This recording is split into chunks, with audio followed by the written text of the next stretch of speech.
Hello everybody, this is Cheri at djsundry.blogspot.com, and today we are going to talk about card sizes. Now, as I discussed in the previous video when we were talking about tools, today we're going to learn a little bit about how to make our own card bases as well as use card bases that are available to us. So I have several items here. I'm going to set them aside and we'll just work it one at a time. Now what you see here is a standard A2 size card set. This is a Close to My Heart value pack. Close to My Heart has these in both our White Daisy and our Colonial White. And they're very convenient because they come pre-scored, which you may be able to see on the camera here. And they come with their envelopes. Now, as an A2 size, you can also find envelopes like at Walmart or maybe your office supply store. And I believe that they also sometimes call them invitation size. You'll just have to kind of look at the dimensions. But basically, the finished card size on this A2 size is 4 1/4 by 5 1/2. And in the card making world, this is pretty standard. You can make your own specialty sizes and stuff, but this is a pretty standard size. So what are the advantages of purchasing them from Close to My Heart or as a base? I have to tell you, I used to make almost all of my card bases. I would make my own bases and I would then purchase the envelopes, sometimes in a large box from my office supply store and sometimes in a smaller box from Walmart. And that works really well if you're making a lot of cards. And I would use this particular paper from just from my Walmart. It's 150 sheets and it's Georgia Pacific premium cardstock paper. Can't remember what it ran, maybe $6 to $10 somewhere in there for 150. So you could get a lot of cards out of there and you would cut them yourselves. And that economically can work really well for you for just white. However, the ease of having these always at hand and sometimes finding the envelopes can be a little bit difficult and a little bit spendy, so you kind of have to do a cost analysis. I decided one time I was going to make my own White Daisy cardstocks, and by the time I cut down the paper to make the right size and I had lots of leftover strips, I really discovered I did the math on it and it was much less expensive just to buy the pack. Plus I have a pack here ready to go.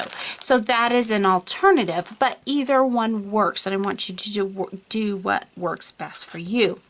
However, there are some times when you want a different color than just white, or you want something different than just Colonial White. And you can buy a myriad of card bases at your local crafts shop. So you do have those options. But sometimes you might just want a simple solid base cardstock, or a solid card base, and so that's when you are going to make your own. And today I am going to show you how to do that and exactly how this all works. Now you will notice this is my pre-made card base, that if I set that on a piece of just standard cardstock, and this particular pack, I'm not sure where I purchased it, probably from either Michael's or Hobby Lobby. I don't really care for the brand, or at least I didn't used to care for the brand that Joann's carried in their solid. I just found it didn't work great in the Cricut, but I do have several reams, and this is, so it's likely either from Michael's or Joann's, and this particular one was a red pack and it had just a variety of reds in it. But what you'll see is this is 8 1/2 by 11, which is what your standard copy paper is, and a card base fits in it in half exactly. So what I would do to cut my card base, the first step would be cutting the paper. So I would pull out my little paper cutter, and I would set this at 5 1/2 because that's half of 11. And I will cut it down the middle, and there I have 2 card bases ready to go. And as you can see, they are the same size as my pre-cut card base. So sometimes you might want a card in a different orientation, and that's the beauty of this. This is also a standard 8 1/2 by 11, only this time I cut it the opposite way. I cut it at 4¼ inches all the way. And then you have even different ways that you can open your card. So when you cut your own bases, you have some versatility. And I'll show you in a minute and you'll see that it will still fit in our envelope. So now the next thing that comes is how to fold it. Well, you're going to obviously turn it the other way and you're going to go half again.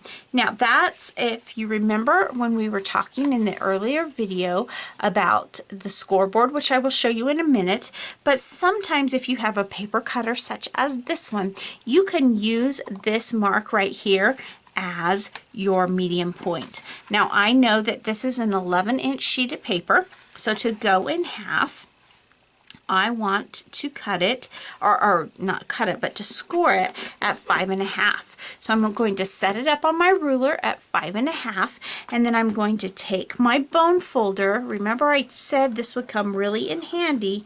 I'm going to score that right down the channel that the cutter normally goes in, and you can see that score line there.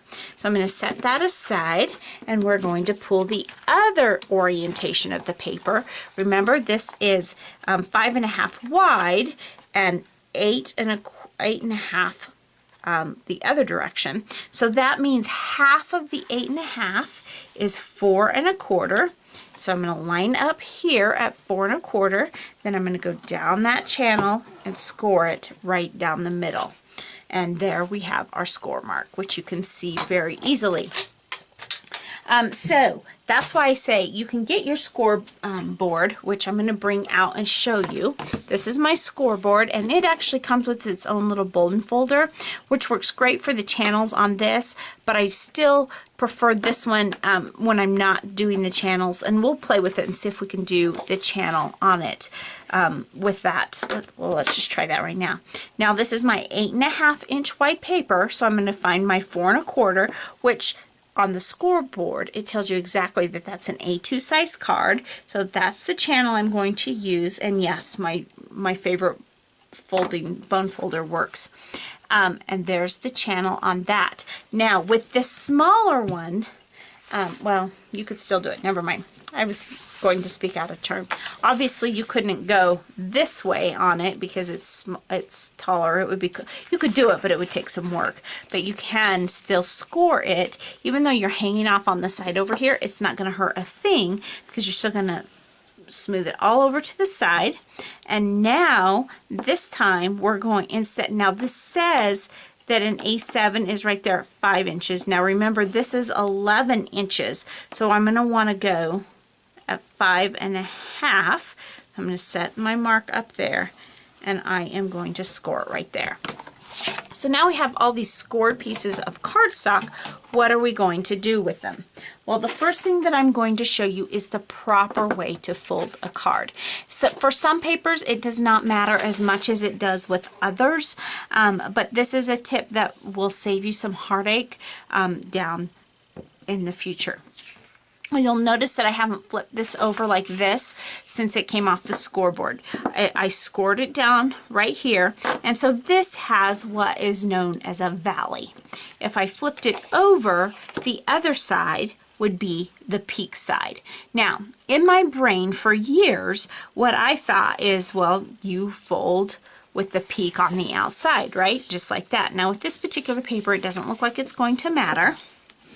So I would go like this. But what can happen sometimes if you fold on the peak with some papers, it will crack. So actually, again, we've got this card also. This is the valley. This is where I scored down the channel of either my scoreboard or the channel of my cutter. And so that's the valley side. And you're going to do exactly what you think is opposite. And you are going to fold it with the valley to the outside, peak to the inside. And for some of those papers that tend to crack a little bit, you will reduce the likelihood of cracking. Like I said, this one, it really didn't matter because it doesn't seem to be cracking. But if you just get in the habit of always, again, we've got the valley here, so valley to the outside, fold the peak to the inside, and then you see that I score it. And you'll see, let me show you why. Again, valley and then peak. this just doesn't lay as nice and crisp. So if you take your bone folder and go over the edge, then you have that nice crisp edge. This is my card base, my close to my heart card base.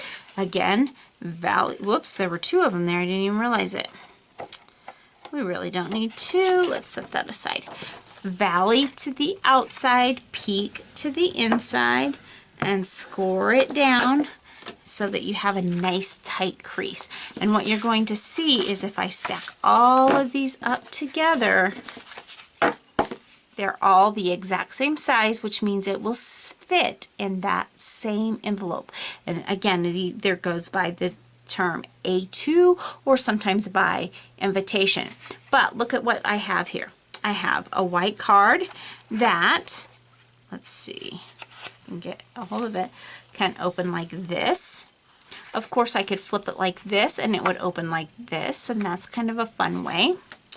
And this one is the other direction. It can be a horizontal card that opens like that, or you can turn it this way and open it like that. So you have different options. If you purchase your card base, they're somewhat more limited because most of the time they're going to come like the close to my heart ones do.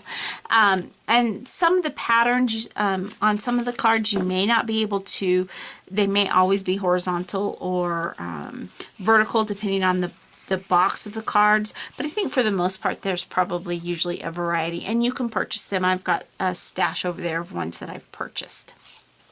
So the final thing I want to say about this is you would have a little bit more difficult time in writing inside of this.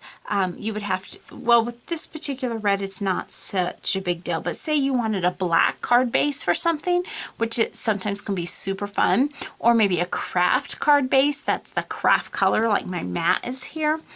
It can be difficult to write your message to your recipient in there.